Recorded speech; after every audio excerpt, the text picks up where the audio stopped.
Namaste and greetings. Hello and welcome to the Center for Spiritually Integrated Arts, a Centers for Spiritual Living teaching center. I am Reverend Dr. Raymond Anderson, the founding minister and the spiritual director. If you have questions about what is a teaching center, who is Reverend Dr. Raymond Anderson, what is Centers for Spiritual Living, what is metaphysical spirituality, feel free to send an email to spirituallyintegratedArts@gmail.com. The website with tons of information will be available soon. In the meantime, feel free to follow us, to join us, to subscribe via Facebook, Instagram, Twitter, and our YouTube channel. For more information, as I said, send an email. Look for us. Join us. I look forward to chatting with you more very soon. Much love, appreciation, and all of that. Blessings.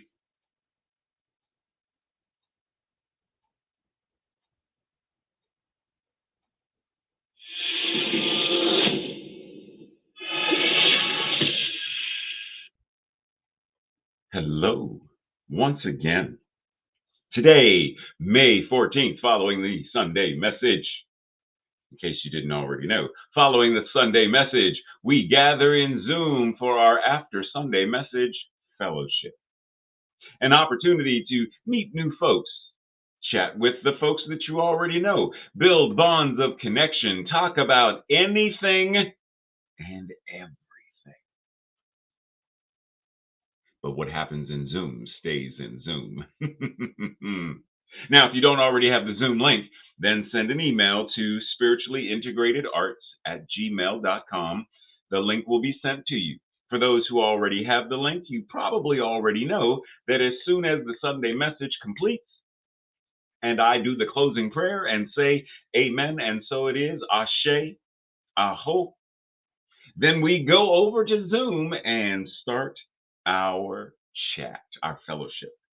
Now, If today is your first day joining us, then you may not know that the theme for May is light within the shadows. Yes, we are talking about the darkness. And specifically, today's title is Unlearning the Fear of Darkness. We have vilified the darkness by likening it to evil and evil forces for eons, probably since the dawn of creation and before. We've been taught, we've been indoctrinated to fear the darkness, to fear the unknown, to fear the mystery instead of embracing it. The darkness is that space of fertile creation, creativity, and consciousness. Without darkness, without shadow, without shade, as any artist or photographer already knows, there is no recognition of space or form. Now, in order to appreciate the beauty and the wisdom of the darkness, we have to unlearn the stigma related to it. What if we partnered with the darkness instead of fearing it, trying to control it, labeling it, judging it? What if we held the unknown with a sense of wonderment instead of fear? These healthy shifts in our consciousness, in our understanding of the darkness, would help us to change our relationship with the darkness itself and help us to encircle the shadows and the light. Breathe. So you ready to dive deeper? You sure? Because in order to do so, we have to go into the darkness. Now, what did we say? Today's theme, today's title is Unlearning the Fear of Darkness. But be very clear, you can't unlearn something. What we do is we learn something new that replaces the old. Because things like Santa Claus, the Easter Bunny, the Tooth Fairy, did you unlearn about them? Did you unfaith about them? Or did you replace your understanding of, oh, that's mythology. Oh, that's a story. Oh, that's a legend. Oh, that's a... Well, what about things such as equity, justice, freedom? Are they unlearned, or is it more accurate that a new, more effective truth is learned, which replaces the way the previous concept, belief, ideas, paradigms, consciousness have been used, right? So if we really think about it, for example, regarding equity, justice, and freedom, there was a time where it was legal, it was just to have slaves, to own people, to kidnap people. That was the system of law and order.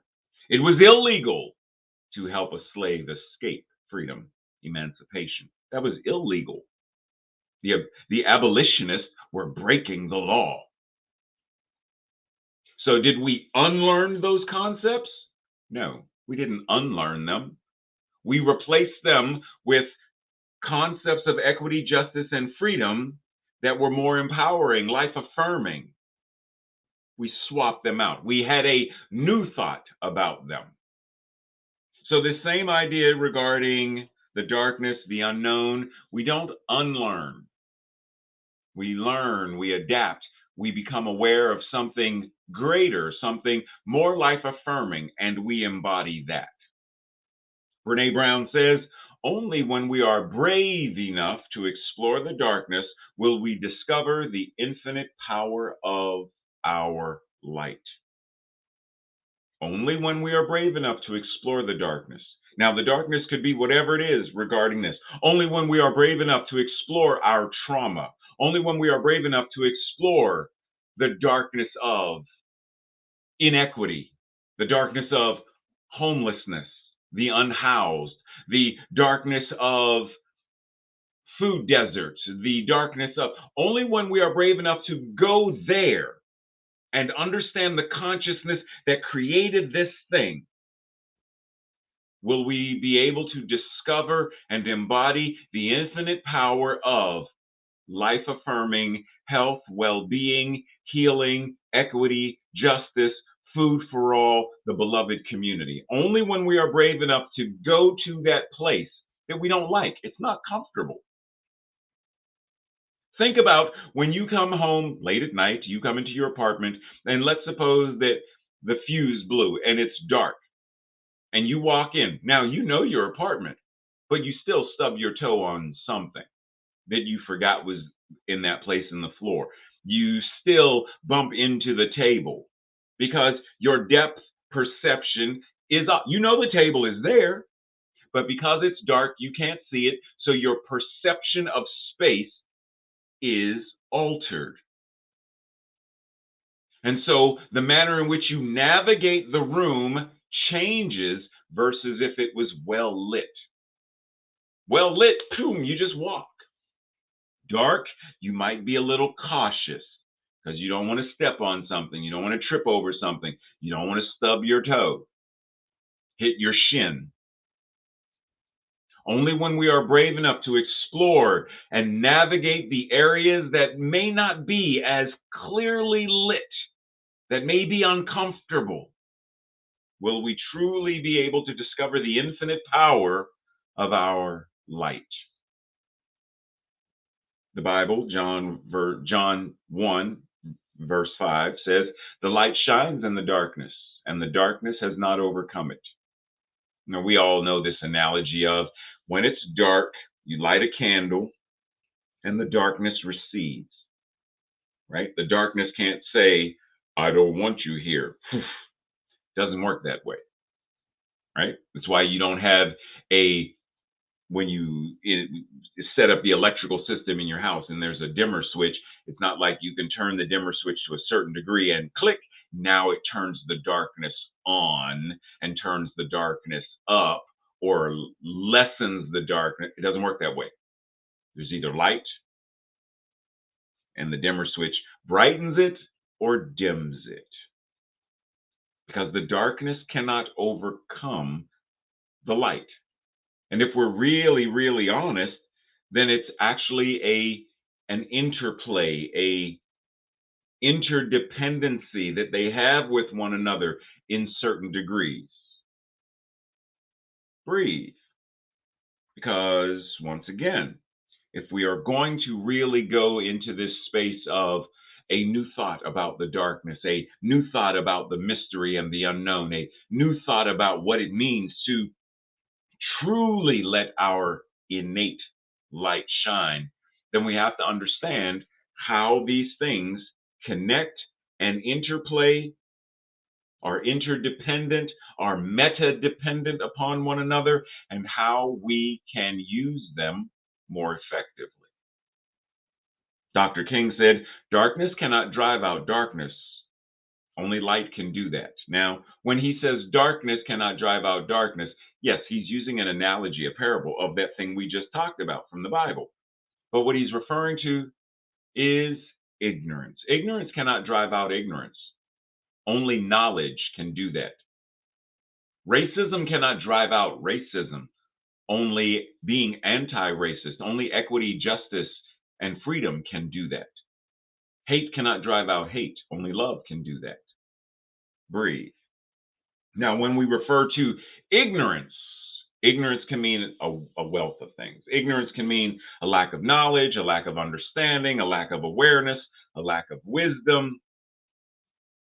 It's ignorance. But did you know there was a thing called deliberate ignorance? Deliberate agnotology, the art of deliberate ignorance, which is a culturally induced phenomenon. Now, what did we say earlier? That we were indoctrinated into this idea for eons to fear the darkness, to fear the unknown, to fear the same thing here. Deliberate ignorance is a culturally induced a culturally indoctrinated form of. And if we are truly going to be free to be our divine selves, then we must unshackle ourselves from this deliberate ignorance and the ignorance that we may not even know that we are ignorant of. For example, there are implicit biases that many people don't even know that they have. And we all have biases of some sort or another. It's part of being human. And we may, for the large part, be ignorant of them until we explore, until we are willing to go to that space and say, I don't know that I have explicit or implicit biases. Let me dive deeper and identify them. Some of them are going to be things we are deeply going to want to change. And some of them, maybe not so much. I may have a bias towards one flavor of ice cream over another. That's not harming anyone. But if I have a bias towards lighter skinned or darker skinned or whatever it is, then that is potentially going to harm someone because it may show up in candidates that I vote for. It may show up in applicants who come for a job and who's accepted and who isn't. So it greatly benefits us to be willing to explore our levels of ignorance, deliberate and otherwise. Now, yes, we're going there with Star Wars because this is a great analogy, a great parable for the idea of light and darkness. You know, the hero's journey, that's what it's all about, light and darkness, the heroes and the villains. Right? That is what it's about. Now, in order for us to really go here, let's explore this idea. The darkness, the Sith. They are the ones who use the dark side of the Force. The Jedi, the users of the light side of the Force. Right? That's pretty clear. Good versus evil. Jedi versus Sith. Light versus darkness. Very clear. But is it? Now, this whole idea of light versus darkness, good versus evil, we can trace it directly to the concept of God and the devil, God and Satan, God and Lucifer. Like we can connect it directly. However, if you are willing, let's pause for a slight sidebar so we can explore a little bit deeper this idea of deliberate ignorance. Are you ready? Because what I want to do is, where did this idea of this idea of Satan, the devil, come from? You know, because dude looks pretty terrifying. If this person rolled up, you know, at your front door trying to sell Girl Scout cookies, more than likely you wouldn't open the door. Where did this idea come from? Now, in order for us to really explore that, remember, deliberate ignorance, we have to go back, turn back the clock, go back in time. It begins with the Hebrew word halel is the verb, comes from the verb to shine, and means light bearer, bright one, or day star. Some say morning star. And the word Lucifer is the Latin translation of that word, right? Lucifer comes from the verb to shine. Lucifer means, in Latin, means the bearer of light, the bright one, right? Breathe. One of the earliest depictions, and it is said that this is probably the earliest depiction, this mosaic, if you note the angel that's blue, is Satan, right? Now, that's not quite the same image we just saw. It's not quite the same image. This isn't necessarily a terrifying image. The one in blue and the one in orange don't really look that different other than One's blue and one's orange. Blue chakra, orange chakra, I don't know. But this is one of the, it is said, the earliest, but 6th century. This is the image of Satan that was being depicted. Now, it's important that we note the goats in front of him because that goat motif is going to show up as this idea evolves.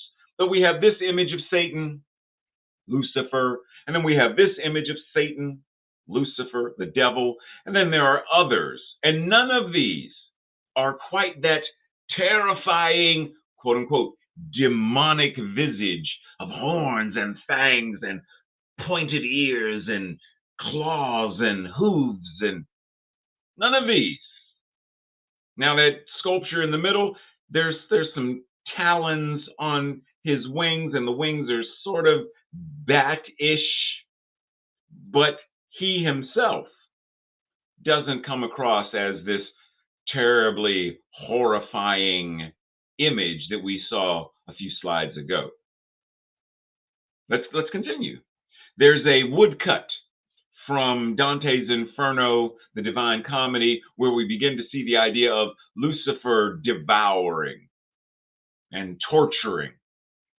But it is important to note that in medieval Christian theology, Satan, in many stories and theater productions and mystery plays, showed up as a comedic character. A comedic character, comic relief, and Satan would fall and frolic and fart. Satan would fall, frolic, and fart, and was seen as more of a nuisance to God's divine plan. So even here, still, Satan was something to laugh at, not something to fear. Now, the image starts to move when we get to the play Dr. Faustus, where the character is given red tights. Now we see the introduction of red coming into the concept, because then we move further and we find now in the early modern period, now there is the shift where Satan is being seen as increasingly powerful, gradually becoming increasingly more powerful. The fear became a dominant aspect. In the 15th century, the fear of witchcraft created panic, and the panic intensified. Then you get to the Puritans of New England, where rebellious Puritan women were seen to be giving birth to stillborn monsters with claws, sharp horns, etc. The Puritans began to have this idea of the Native Americans, the indigenous people of the Americas, as worshipers of Satan, as the children of the devil. Later, because you follow the evolution of deliberate ignorance, because then you get to a time where there's this branch of American evangelicalism that then vilifies and creates the enemy of this group of evangelicals. This group says that we are higher and lighter, and you are satanic.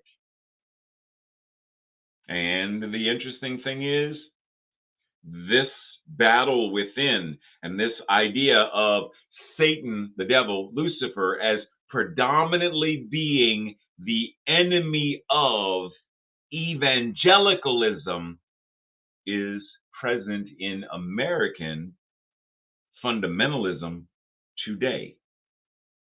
That the devil is attacking evangelicalism. Like that's the enemy that the devil needs to bring down. Well, but pause.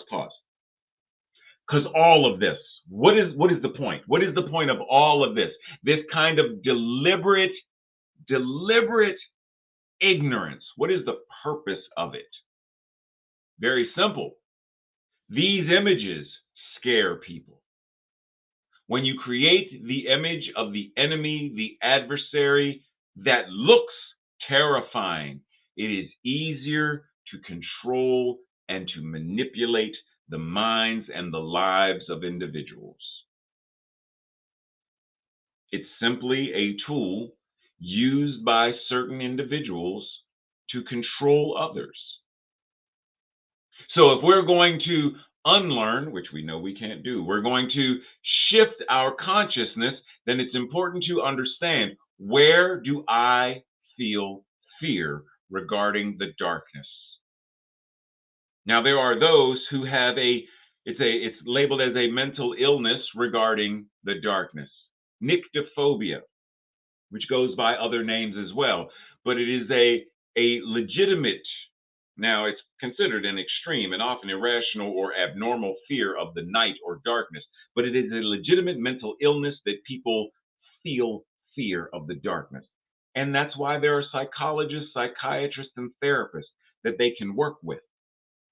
Now, there are many others who do not have nyctophobia, and yet the fear of the darkness persists. Because if I were to say to most of us, go into one of these rooms, if we are honest, one of them is more inviting than the other. One of them inspires greater comfort than the other. Because, well, if that one has light, then it's easier for me to see what's in it. If that one's dark, I don't know what's in there. I don't know who is in there. So if we're honest, we don't need to be experiencing nyctophobia to fear the darkness, to fear the unknown, to fear the mystery. So our invitation, once again, is to step back and say, what is mine to do regarding that which I fear, the darkness, that which I fear, the unknown, that which I fear, the mystery, that which I fear, what I may not be able to control. Rebecca Solnit says, leave the door open for the unknown, the door into the dark. That's where the most important things come from, where you yourself came from, and where you will go. Leave the door open. Are you willing to leave the door open? Now, both of these images of the street are two different views of the same street, same alley in New York. Now, if we are honest and being true, then we understand that the invitation isn't to just say, I'm not afraid of the dark, and just go down this dark street by yourself at 3 o'clock in the morning. No. There's a certain level of common sense that says, yeah, no, I'm going to take because we understand that there are those who do prey on people to rob and rape and murder. That's a legitimate thing right now until such time as the consciousness around it is shifted. So this whole idea of being prudent regarding the darkness and being fearful of the darkness are two different things. Because in this idea, it's not being afraid of the dark, it's being afraid of, or being prudent, being cautious regarding who might be down there with the intent to cause harm. So it's common sense. It's being prudent. It's being able to discern and be cautious. But even in that, our invitation is not to fear, not to have a consciousness of fear or worry or dread.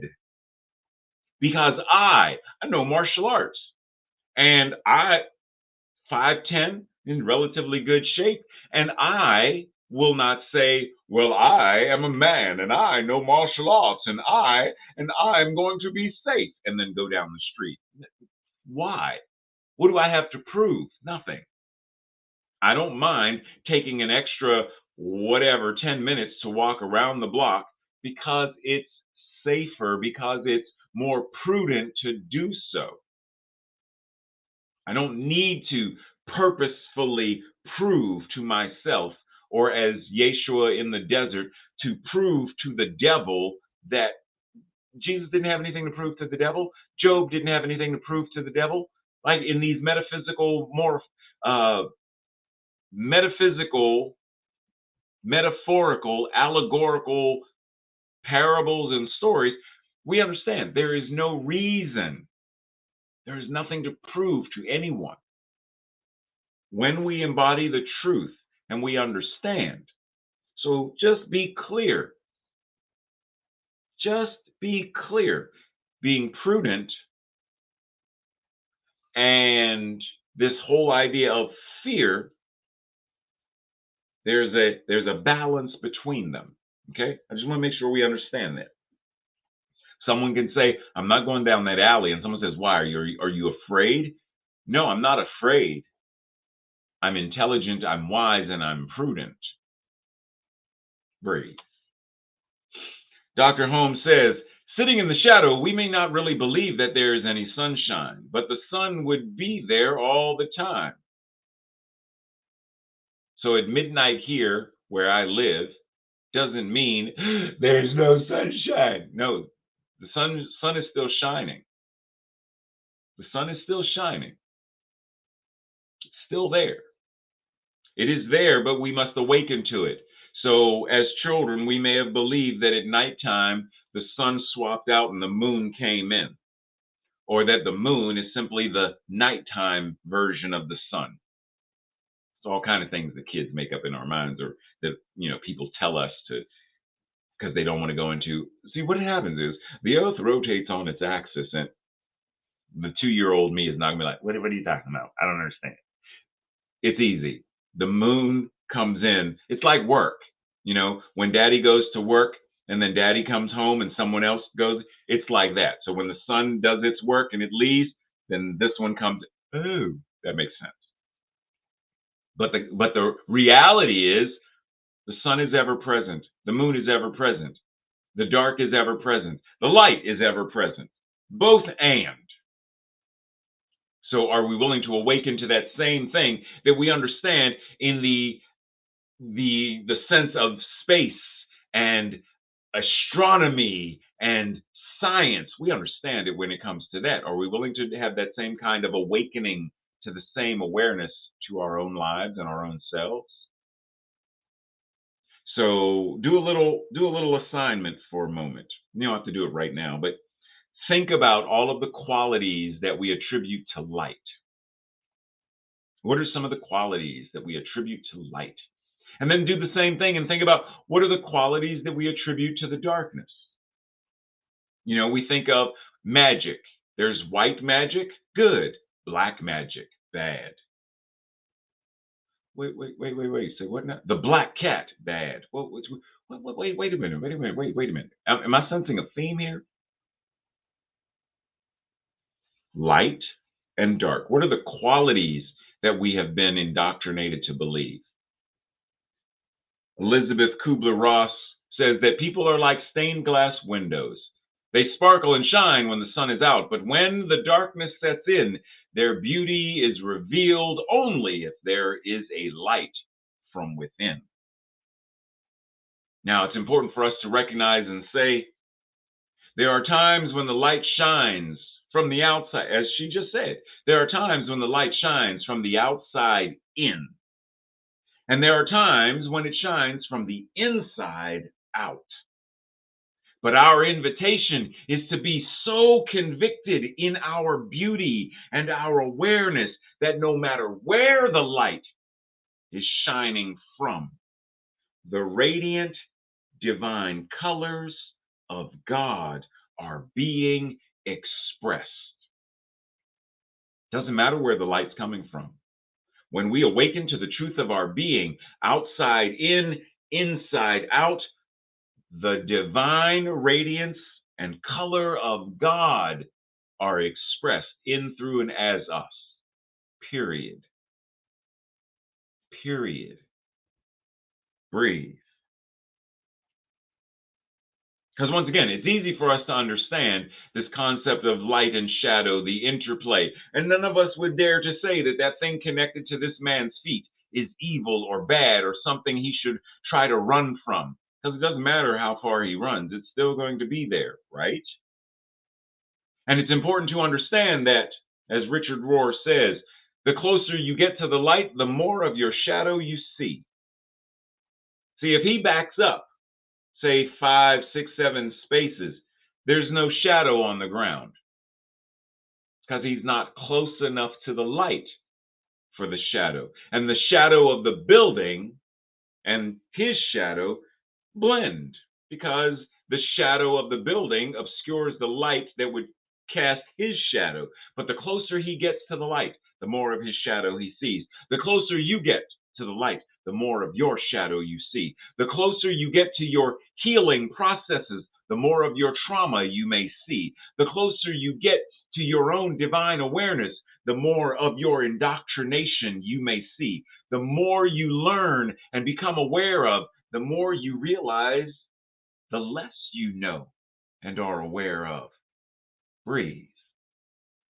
Because this is our journey, this is our adventure. So let's revisit where we began. Dun, dun, dun, dun, dun, dun, dun, Star Wars. Once again, we know and understand that there is the Sith, the dark side of the Force users, and the Jedi, the light side of the Force users. But for only a select few of you Jedi Star Wars nerds, did you know that there is a middle path? Did you know that? If you know what it is, type it in the chat. Because only a select few folks are going to know this. But there is a middle path. Now, in the canon that is Star Wars, did you also know that there is a creed? The Sith code or the creed of the Sith. And the Jedi code or the creed of the Jedi. But did you know, once again, that person in the middle, the gray Jedi, the gray code. Now, you can come back and read this at your own leisure at some point. But the main thing I want to point out is that word in the middle of the gray code, balance. It is the balance of the dark and the light. It is the balance that the gray code or the gray Jedi seek to embody. There is no dark side nor a light side. There is only the Force. There is no good God and bad God. There is only God. And it's the balance of all of that which we are, all of that which. So when Carl Jung talks about the shadow, the individual and the collective, when Carl Jung talks about the ego, all of that, it's how do I bring this into balance? The ego is not the villain, it is not the enemy, it is simply a tool. How do I bring it into balance and use it more effectively? Breathe. Reverend Ray says, if you want to truly live your best life, if we want to truly live our best lives, if we want to heal the world, if we want to truly create the beloved community, in other words, a world that works for all, we must begin to practice the fine art of balancing the paradox. Light and dark, known and unknown, human and divine, individual and one, both and, not either or, not light or darkness, both and, not the known and the unknown, both and, known or unknown, sorry, it's not either or, it's both and, human or divine, both and, both and. How do we balance this fine art of duality, paradox, or seeming paradox? Breathe. Because that's the practice. Balance. This week's declaration or affirmation, I will say it first, then if you feel in alignment, say it with me on the second go round. I release all fear of the dark and the unknown, and I am open to new life-affirming perspectives. Together. I release all fear of the dark and the unknown, and I am open to new life affirming perspectives. Breathe. Our invitation to practice and the discussion points for the Thursday night study group. What are some common beliefs and myths about light and darkness that you have been exposed to? What do these common beliefs and myths, where do these common beliefs and myths come from? And how are they spread? How have these common myths and beliefs helped you? How have these common myths and beliefs hurt you or hindered you? What about your own inner darkness and light have you avoided? What about the darkness and the light are you invited to embrace or to put into balance? And lastly, how can you practice healing any of those common beliefs and myths that have hurt or hindered you individually in order to heal collectively? Breathe. Breathe. As we go into that space of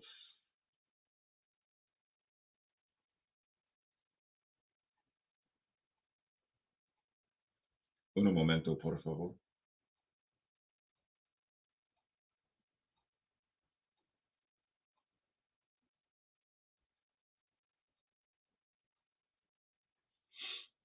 For some reason, technical difficulties. Breathe as we enter into that space of divine awareness, infinite knowing, recognizing right here and right now the isness and allness of God as light and darkness, known and unknown, the balance of yin and yang. It's all there is. And we breathe into this awareness, embodying it, having no need to fear, for we are wise and we are prudent in the manner in which we show up as divine beings, having a divine experience that we call human, but no less divine, no less spiritual, no less magnificent. For all is God right here and right now. Love is all there is. And we balance this idea that Dr. Holmes talked about of love and law. We balance it. Yin, yang, we balance it. Heaven and earth, we balance it. The seen and unseen and the yet to be seen, we balance it. The inner, the outer, we balance it. We balance it. And we move as those who are balanced. We move like that ballerina who is balanced, like that deep indigenous dancer who is balanced. We balance it like the artist who is sculpting, balanced. The photographer and composition, balanced. The architect and buildings, balanced. All of creation, balanced. And that is how we steward our lives. That is how we embody and move and have our beingness balanced. We breathe. And it is with great gratitude that I know that as this Sunday message ends and each person goes about their daily living, daily expressing, daily joys of being their divine and magnificent selves, each one does so magnificently in perfect, divine, ecstatic, joyful balance. Releasing what no longer serves, embodying that which is the truth of their being, grounded in principle, living, moving, and having their beingness as God. And so it is. Namaste, blessings, much love and appreciation, everyone. See you over in Zoom. There are technical difficulties. What's going on? Love you.